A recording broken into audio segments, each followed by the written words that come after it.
અને હવે સમાચાર અમદાવાદથી, જ્યાં સેલ્સ ગર્લે કરોડોના દાગીનાની ચોરી કરી છે। ચોરીની ઘટના સીસીટીવી કેમેરામાં કેદ થઈ ગઈ છે। નિકોલ વિસ્તારમાં જ્વેલર્સમાં કર્મચારીએ કરી હતી આ પ્રકારની ચોરી।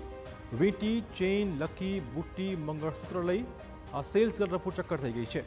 આભૂષણ જ્વેલર્સમાં કામ કરતી હર્ષિતા શેટ્ટી 1.5 કરોડના દાગીના ચોરી ફરાર થઈ ગઈ છે। સેલ્સ ગર્લ 11 મહિનાથી અહીંયા નોકરી કરતી હતી। નિકોલ પોલીસે ચોરીનો ગુનો નોંધીને આ કેસમાં તપાસ આરંભી છે।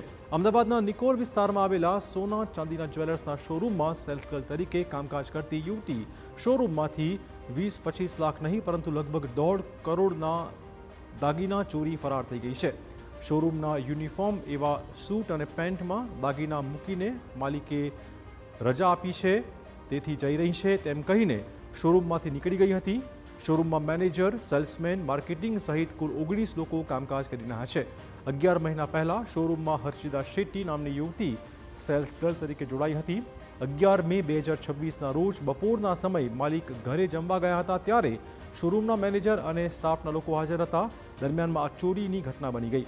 નિકોલ પોલીસે સમગ્ર મામલે ગુનો દાખલ કરીને આરોપી મહિલાની શોધખોળ હવે શરૂ કરી છે।